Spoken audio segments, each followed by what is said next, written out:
for some reason she blames me. But you know what?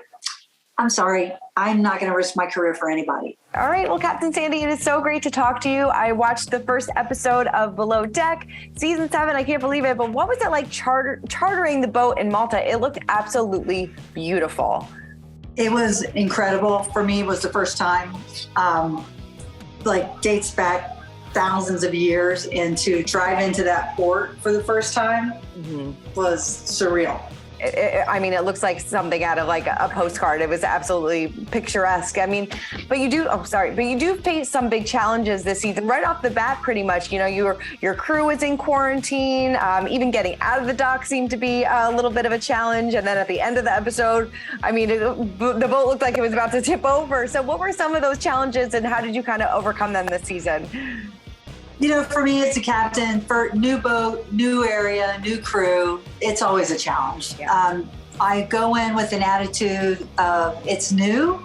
We're going to have the big learning curve. So we just have a big learning curve. I have to learn the boat.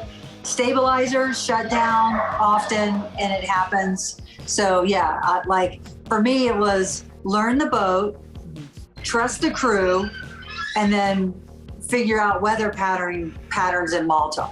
Yeah, a lot going on. And that boat looked absolutely unbelievable too. Very modern, very sleek. It looked like it was a lot of fun to be on. Was it easier to have all new department heads, or did the experience make you wish that you had some of your past employees on the boat? You know, honestly, I love giving people new opportunities. So yes, of course, when you're under the stress, you know, things aren't really going your way because the crew maybe don't have the experience they say they do. Of course, I would rather have past crew that have experience, that have worked with me in a perfect setting, right?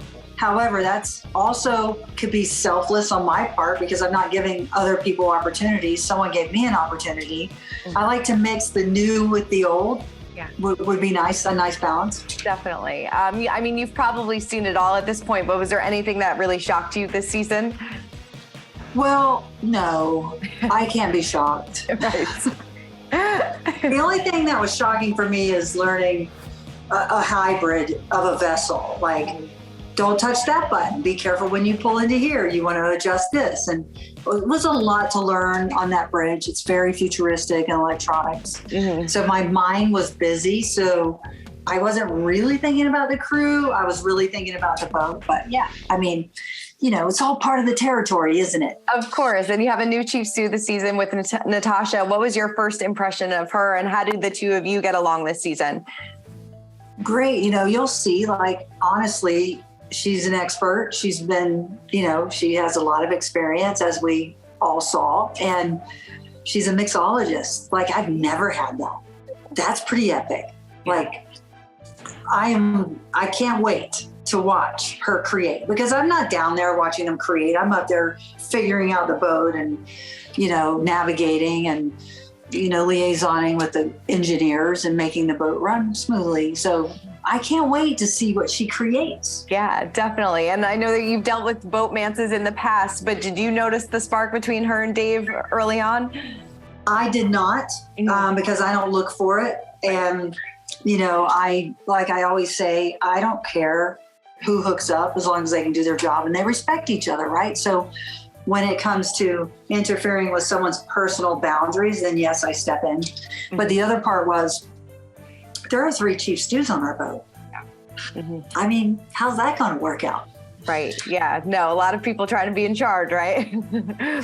But they are literally all chief stews. So that's pretty crazy.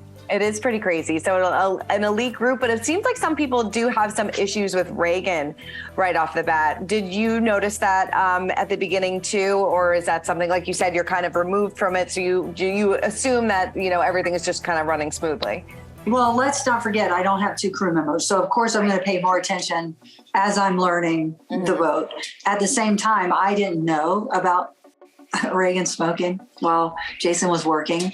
I kind of felt like first impressions for me are, hey, they get to have free reign. Let's see what they can do. I am not going to stand over them, but I wouldn't sit on the bridge knowing that they're down 2 crew members and not bail them out. So that's my personality. That's a charter captain's personality. Mm-hmm. We're there we're in it to win it. And sometimes you got to be in it and get your hands dirty. And that's what I want them to feel supported, because I have a high expectation. Definitely. Was it nice to have Z back on the crew though, as because he came back this season? Z, I mean, how can it not be nice? All he does is smile and he's happy to be there. Thoughts on, the crew kind of mingling with the guests? Like, it seems like Kyle may or may not have kissed a guest member, had a fling with a guest. Is that a huge no-no in your book? Yes, of course it is. Let's not forget seasons back when that happened with another crew member. Imagine if they had a partner, or you just never want to cross that line. In the corporate world, it doesn't happen. You're not, what they do once they're signed off the vessel in their personal lives is their personal business. If they want to hook up with clients after they're signed off the vessel, go for it. I'm all about love. I found love. I want everybody to have love, but you can't do it in a professional setting. Yeah, no, definitely. And then it seems like Natalia and Storm also hit it off too, but maybe there could be some storms brewing between everything. Yes. Is that hard when the relationships crumble during the filming experience? Is that really difficult, or do most people try to keep it professional?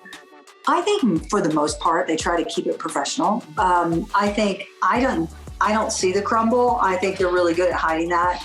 Every time they're in front of me, they're on their best behavior.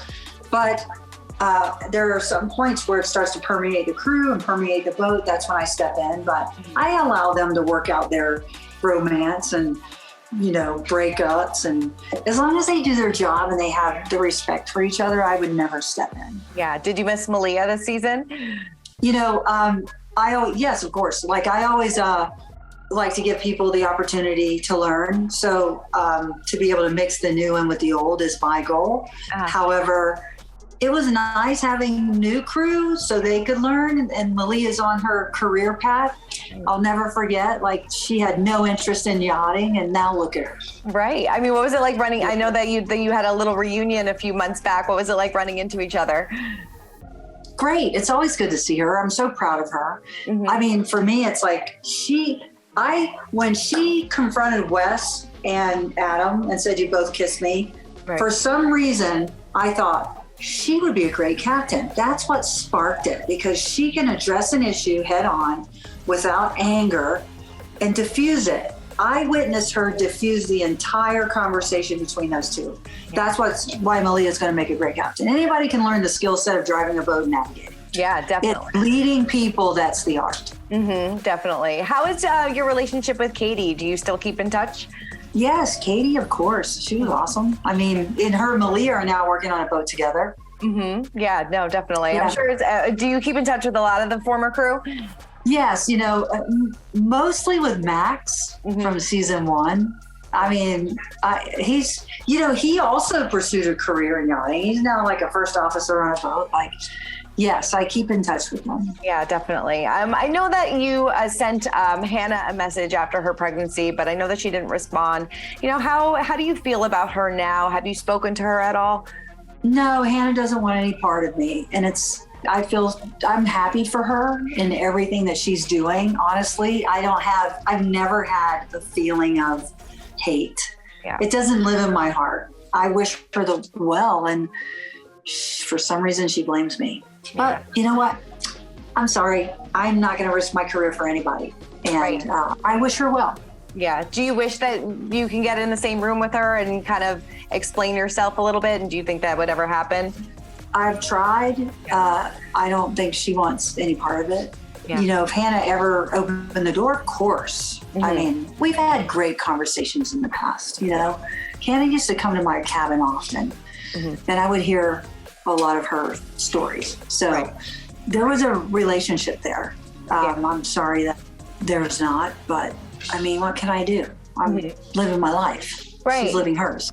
Yeah. It seems like she's getting back into boating, and I think that she has a new show that she's working. Which is awesome. Yeah. I mean, that's incredible. I'm so happy for her. Yeah. I genuinely mean that.